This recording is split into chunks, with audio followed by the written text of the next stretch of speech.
आज हम DC generator की क्षति के बारे में बताएंगे। देखो, डीसी जनरेटर में क्षति तीन प्रकार की होती है। तीन क्षति होती है डीसी जनरेटर में। सबसे पहले बात करते हैं हम ताम्र क्षति। दूसरी जो क्षति होती है वो होती है लौह क्षति, और तीसरी जो होती है यांत्रिक क्षति। आज हम क्षतियों के बारे में बताएंगे। डीसी जनरेटर के अंदर तीन प्रकार की क्षति होती है: ताम्र क्षति, लौह क्षति और यांत्रिक क्षति। सबसे पहले हम बात करते हैं ताम्र क्षति की। ताम्र क्षति किसे कहते हैं?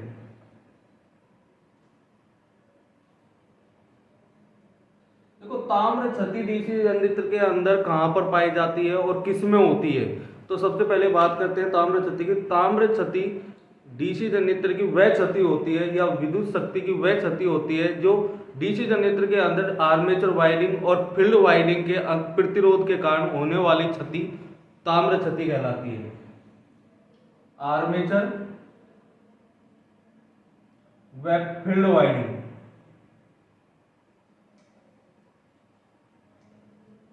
आर्मेचर व फील्ड वाइंडिंग के प्रतिरोध के कारण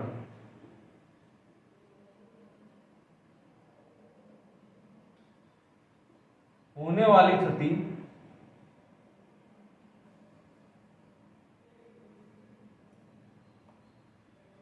कॉपर क्षति या ताम्र क्षति कहलाती है।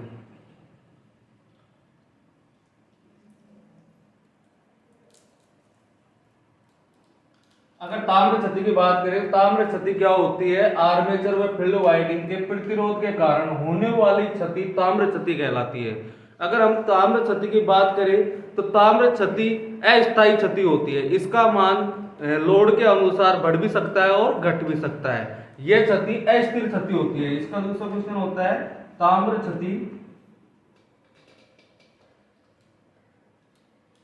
अस्थिर क्षति होती है। ताम्र क्षति अस्थिर क्षति होती है। ठीक है, इसके बाद में हम बात करते हैं लौह क्षति के बारे में। लौह क्षति,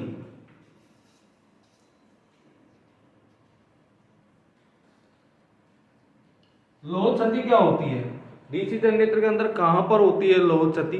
तो आर्मेचर और जो फील्ड होते हैं, इनके जो क्रोड होते हैं या कोर होते हैं, उसमें होने वाली विद्युत शक्ति की क्षति लौह क्षति कहलाती है। क्या किसे कहते हैं? तो आर्मेचर व फील्ड के क्रोडों में होने वाली विद्युत शक्ति की खपत क्षति लौह क्षति कहलाती है।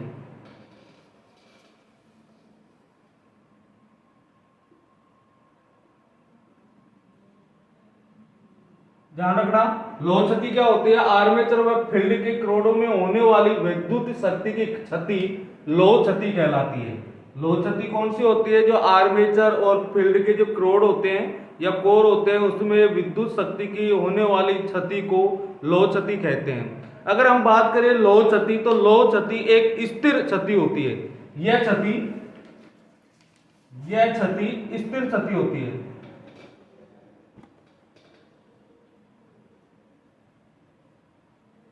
लौह क्षति स्थिर क्षति होती है। इसका मान फिक्स होता है। इसके क्षति में कोई परिवर्तन नहीं होता है। लोड पर लोड कम हो या अधिक हो, इसकी क्षति निश्चित होती है, नियत होती है। इसके लोड के परिवर्तन से इस क्षति पर कोई प्रभाव नहीं पड़ता है। अगर हम बात करें लौह क्षति की, तो लौह क्षति दो प्रकार की होती है। लौह क्षति को दो भागों में बांटा गया है। लौह क्षति के अंदर दो क्षति और आती है।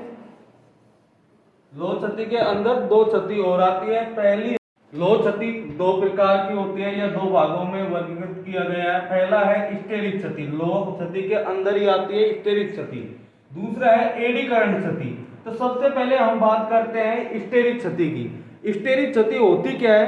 देखो, ये स्टेरिक क्षति लौह क्षति को ही बोलते हैं या इसके अंदर ही होती है। लौह क्षति के अंदर ही स्टेरिक क्षति होती है और एडी करंट क्षति भी लौह क्षति के अंदर ही होती है। या इन दोनों क्षति को लोह क्षति भी कहते हैं। ठीक है, तो हम बात करते हैं स्टेरिक क्षति किसे कहते हैं। तो स्टेरिक क्षति चुंबकीय जो पदार्थ चुंबकीय होते हैं, जैसे लोह, एनिको, जो चुंबकीय पदार्थ होते हैं, उन चुंबकीय पदार्थ में चुंबकित व विचुंबकित, बार बार चुंबकित व विचुंबकित होने पर विद्युत शक्ति की जो खपत होती है या क्षति होती है, उसे स्टेरिक क्षति कहा जाता है। ठीक है, तो स्टेरिक क्षति किसे कहते हैं? चुंबकित पदार्थ, चुंबकित पदार्थ में चुंबकित पदार्थ के बार बार चुंबकित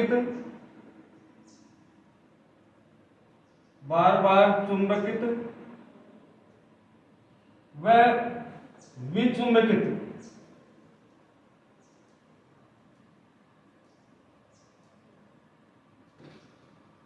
चुंबकीय पदार्थ के बार बार चुंबकित व विचुंबकित में होने वाली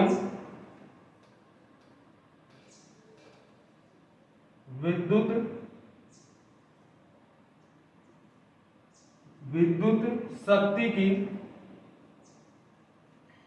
खपत या क्षति स्टेरिक क्षति कहलाती है। स्टेरिक क्षति कहलाती है।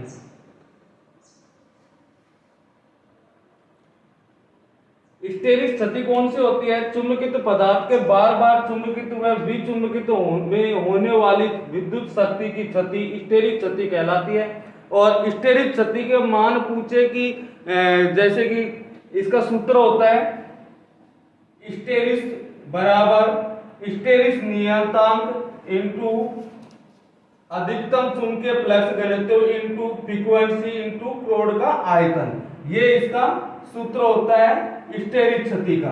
अब इसमें क्वेश्चन बनता है कि स्टेरिक क्षति को कम करने के लिए हम क्या करते हैं। अगर क्वेश्चन आता है डीसी जनरेटर में स्टेरिक क्षति किस तरह कम की जाती है, तो इसका पदार्थ होता है स्टेरिक पदार्थ का उपयोग करके ही स्टेरिक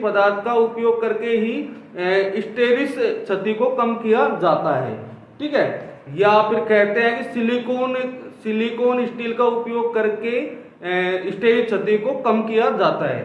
ठीक है, स्टेरिक क्षति किस तरह कम की जाती है? सिलिकॉन स्टील का प्रयोग करके स्टेरिक क्षति कम करते हैं।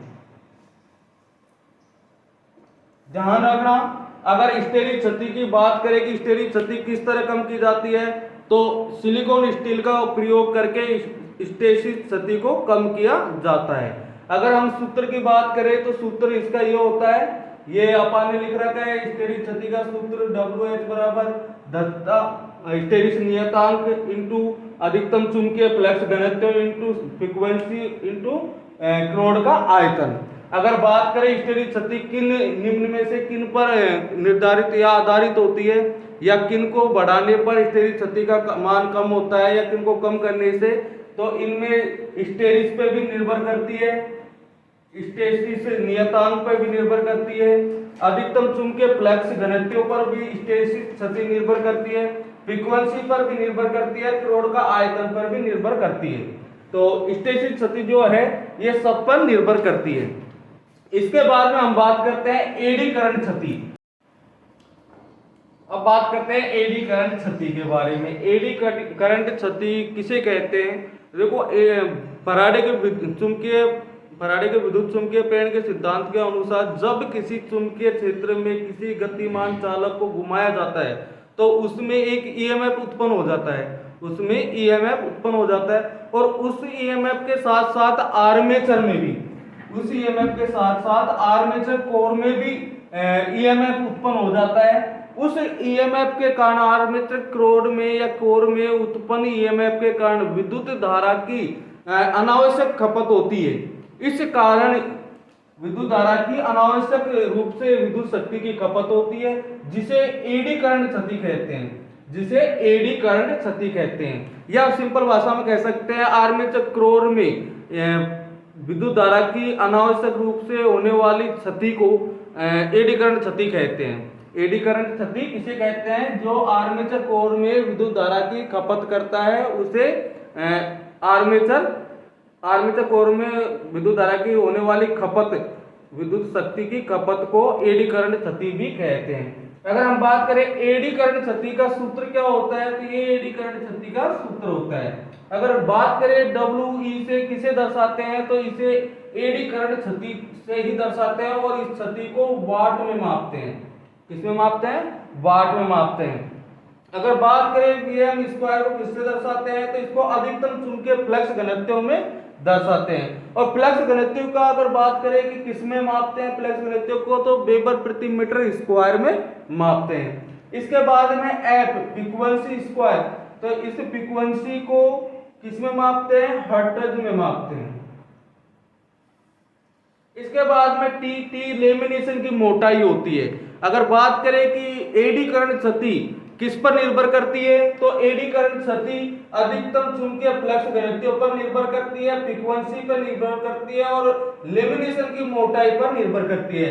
ये सब पर एडी करंट क्षति निर्भर करती है। ठीक है। इसके बाद में हम बात करें एडी करंट क्षति को, जो आर्मेचर कोर में होने वाली विद्युत शक्ति की अनावश्यक क्षति को एडी करंट क्षति कहते हैं। और उस क्षति को कम किस तरह किया जा सकता है, तो देखो एडी करंट क्षति को कम करने के लिए हम क्या करते हैं, सिलिकॉन स्टील की लेमिनेशन स्टेपिंग या पत्ती काम में ली जाती है। क्या काम में लेते हैं? एडी करंट क्षति को कम करने के लिए इस क्षति को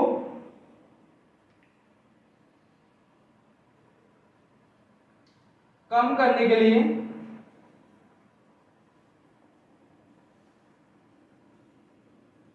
सिलिकॉन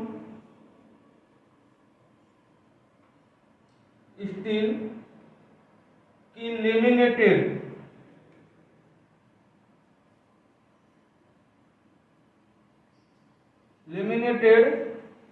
पत्ती काम में लेते हैं।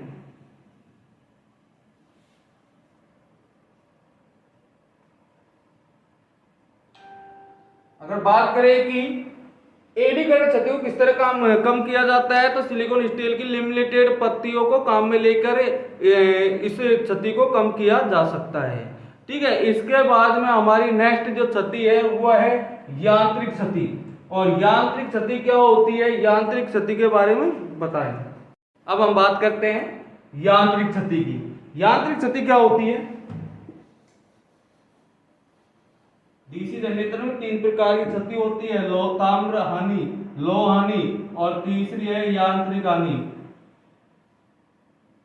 यांत्रिक क्षति। अगर यांत्रिक क्षति की बात करें तो डीसी जनरेटर में क्या होती है यांत्रिक क्षति? देखो डीसी जनरेटर में घूमने वाले भाग होते हैं, आर्मेचर घूमता है, बेरिंग घूमता है, कम्यूटेटर के ऊपर जो कार्बन ब्रूस होती है, तो जब कम्यूटेटर घूमता है तो ब्रूस भी उसके साथ क्या करती है, घर्षण करती है। तो इन सब के जो होने वाली विद्युत शक्ति की जो खपत होती है वो यांत्रिक क्षति कहलाती है। जैसे आर्मेचर, जो अपने आर्मेचर होता है वो फील्ड के बीच, आर्मेचर और फील्ड के बीच कुछ गैप होता है और उस गैप में वायु के कारण होने वाली क्षति, बेरिंग जो घूमते हैं उसमें घर्षण होता है, उस घर्षण के होने वाली क्षति, और कम्यूटेटर और ब्रूस आपस में रगड़ के चलते हैं या दत के चलते हैं तो उनमें होने वाली क्षति, वे सब क्षति कौन सी क्षति कहलाती है? यांत्रिक क्षति कहलाती है। वे सब क्षति यांत्रिक क्षति कहलाती है। ठीक है। इसके बाद हम बात करें डीसी जनरेटर की दक्षता के बारे में। तो देखो डीसी जनरेटर की दक्षता अगर पूछे कितना % होती है, तो डीसी जनरेटर की दक्षता 80 से 85% होती है। डीसी जनरेटर की दक्षता 80 से 85% होती है।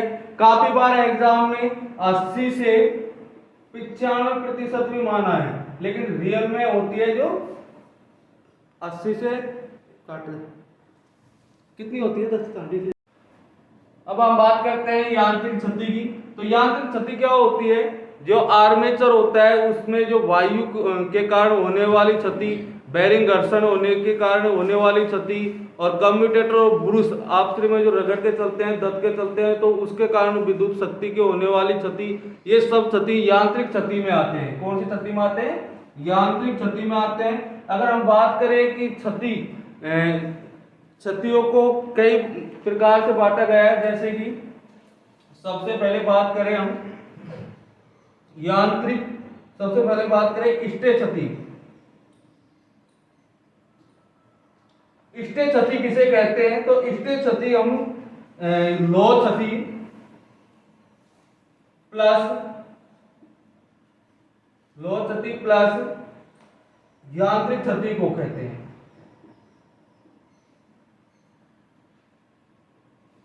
स्टे क्षति एग्जाम में पूछा जाता है, स्टे क्षति किसे कहते हैं? तो लो क्षति प्लस यांत्रिक क्षति को कहते हैं। दूसरा नंबर अगर बात करें हम, बात करें नियत क्षति किसे कहते हैं?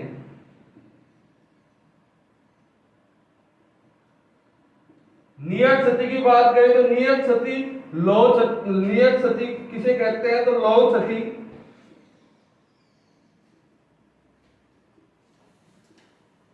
क्षति यांत्रिक क्षति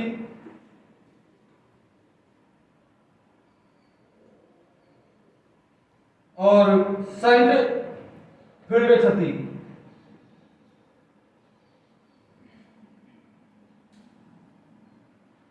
अगर बात करें नियत क्षति कौन सी होती है? जिसका मान लोड पे परिवर्तन होने से भी नहीं परिवर्तन होता है, नियत होता है। तो लो क्षति, यांत्रिक क्षति और संट फील्ड क्षति, ये नियत क्षति होती है। अगर बात करें तीसरी क्षति की, तो तीसरी क्षति होती है अस्थिर क्षति।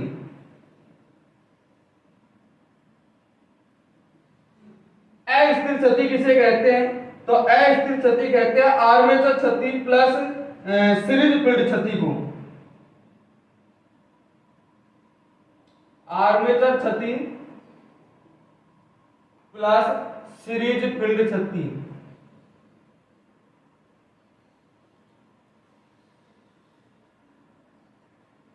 अस्थिर क्षति कौन सी होती है? आर्मेचर क्षति और सीरीज फील्ड क्षति अस्थिर क्षति होती है। अगर बात करें हम कुल क्षति की, कुल क्षति किसे कहते हैं? कुल क्षति किसे कहेंगे? नियत क्षति व अनियत क्षति।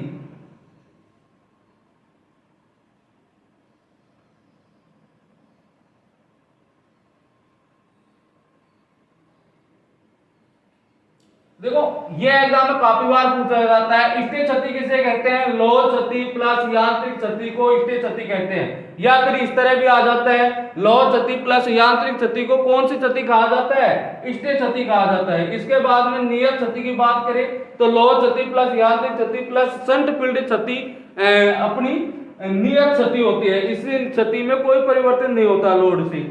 इसके बाद में अस्थिर क्षति किसे कहते हैं? आर्मेचर क्षति प्लस सीरीज फील्ड क्षति को अस्थिर क्षति कहते हैं। इसके बाद में कुल क्षति की बात करें तो नियत क्षति प्लस अनियत क्षति को कुल क्षति कहा जाता है। इसके बाद में हम डीसी जनरेटर की बात करें तो इसमें दक्षता, डीसी जनरेटर की दक्षता की बारे में बात करें तो इसकी दक्षता 80 से 85% होती है। इसकी दक्षता 80 से 85% होती है। और इसकी दक्षता को डीसी जनरेटर की दक्षता यांत्रिक दक्षता में मापी जाती है, वैद्युतिक दक्षता भी होती है, व्यावसायिक दक्षता भी होती है। तो इन दक्षता के बारे में बता रहे हैं। अब बात करते हैं डीसी जनरेटर की दक्षता। डीसी जनरेटर की दक्षता, वैसे देखो सबसे ज्यादा जो दक्षता पूछी जाती है एग्जाम में वो व्यावसायिक दक्षता पूछी जाती है या फिर वैद्युतिक दक्षता पूछी जाती है, लेकिन हम सभी दक्षता के बारे में आज बात कर रहे हैं। तो सबसे पहले बात करते हैं यांत्रिक दक्षता। तो डीसी जनरेटर की यांत्रिक दक्षता किसे कहते हैं? एग्जाम में पूछ लिया डीसी जनरेटर की यांत्रिक दक्षता याद करो, और एग्जाम में उत्पन्न वैद्युतिक शक्ति भी दे रखी है और इनपुट यांत्रिक शक्ति भी दे रखी है। तो हम उसकी दक्षता याद करते हैं, तो उत्पन्न वैद्युतिक शक्ति बटे इनपुट यांत्रिक की शक्ति, उत्पन्न वैद्युतिक शक्ति बटे इनपुट यांत्रिक शक्ति इंटू 100, इससे हम याद कर सकते हैं किसकी यांत्रिक दक्षता याद कर सकते हैं। ठीक है, इसके बाद में वैद्युतिक दक्षता की बात करें तो वैद्युतिक दक्षता किस तरह याद की जाती है डीसी जनरेटर की, तो आउटपुट वैद्युतिक शक्ति बटे उत्पन्न वैद्युतिक शक्ति इंटू 100, इससे वैद्युतिक दक्षता याद की जाती है। इसके बाद में बात करें व्यावसायिक दक्षता, जो एग्जामिनर ज्यादातर पूछता है व्यावसायिक दक्षता। तो व्यावसायिक दक्षता क्या होती है, आउटपुट वैद्युतिक शक्ति, डीसी जनरेटर की आउटपुट वैद्युतिक शक्ति बटे डीसी जनरेटर की इनपुट यांत्रिक शक्ति इंटू 100, इससे हम डीसी जनरेटर की व्यावसायिक दक्षता याद कर सकते हैं। इसके बाद में व्यावसायिक दक्षता इस तरह भी याद की जा सकती है, व्यावसायिक दक्षता यांत्रिक दक्षता इंटू वैद्युतिक दक्षता से व्यावसायिक दक्षता भी याद कर सकते हैं। इसके बाद इसके दक्षता की अगर बात करें तो डीसी जनरेटर की दक्षता भी काफी बार पूछी जाती है। डीसी जनरेटर की दक्षता कितनी होती है, कितने परसेंट होती है, तो 80 से 85% होती है। इसके बारे में मैं बता चुका हूं। अगर हम बात करें डीसी जनरेटर की नॉर्मल बात करें, बेसिक बात करें डीसी जनरेटर की, तो डीसी जनरेटर का जो रेटिंग है, डीसी जनरेटर की रेटिंग किस में मापी जाती है, डीसी जनरेटर की जो आउटपुट शक्ति है वो किस में मापी जाती है, तो डीसी जनरेटर की